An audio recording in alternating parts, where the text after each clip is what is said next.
No single organization can prevail if it's working in isolation.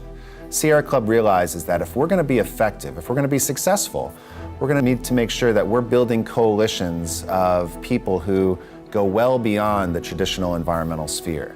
And one of the advantages of the Blue-Green Alliance is we've got key labor unions with key environmental groups, and we can mount a campaign together. It's our collective voice, finding the nexus of what we agree on and how to advance those policies or advocate for those policies moving forward. That's why you have partnerships in general, and then you succeed at it, you expand, and you stick around. For over 30 years, we had worked together on issues around toxics, around clean air and clean water. And, for our union and for the Sierra Club, it just felt like a natural partnership to come together to continue doing this work, but in a really formal way. Both organizations had very strong grassroots infrastructures, and one of the things we wanted to find out was, could steelworkers who worked in iron ore mines and tire plants and oil refineries actually get along and do productive things with environmentalists who lived in their communities? And we very quickly learned that environmental activists and unions had much, much more in common cause than they did in disagreement. Over the 10 years of BGA, we have focused on a range of different issues. At the heart of it is really how can we collaborate to create genuine prosperity for millions of Americans? Ultimately, we simply can't be successful in reaching the climate targets we want if we don't do it in a way that is good for the economy and good for working people in the United States.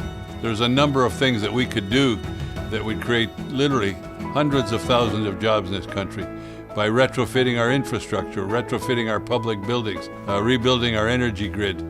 There's many ways to attack our climate crisis.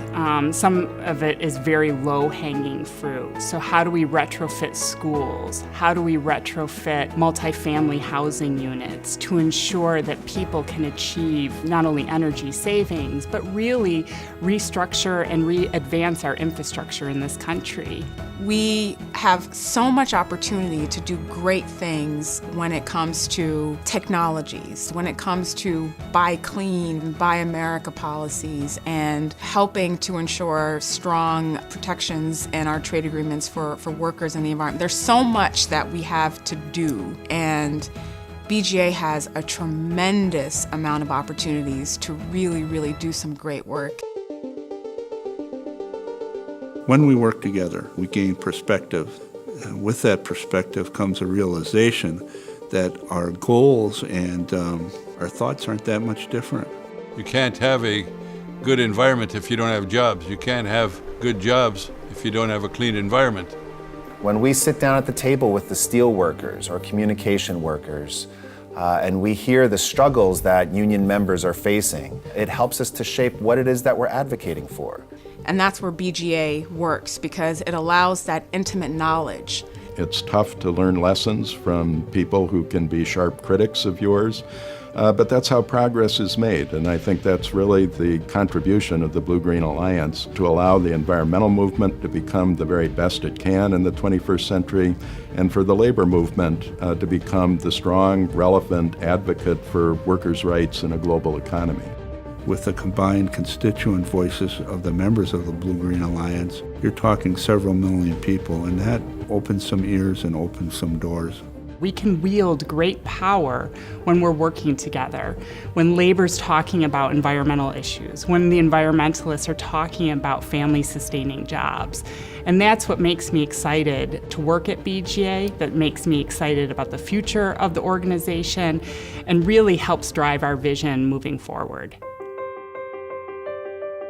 Well, I think Blue-Green Alliance is an organization that has really shifted the landscape in terms of the climate narrative, in terms of the economic narrative.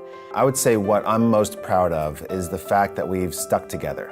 And genuinely, our vision is becoming much more collective, much more collaborative, and much more broad. We're now advocating together in ways that are much more profound than even 4 or 5 years ago. Now we have the leading environmental groups in the country with a number of leading private sector unions, and we sit down regularly, we share ideas, we have discussions, and we mount campaigns. Sometimes we don't always agree, and when we don't always agree, we don't stop that from working on the things we do agree on. We created a framework where two social movements that were at the forefront of creating the America as we knew about it in the 20th century could work together and make the changes necessary to make the kind of country we need in the 21st century.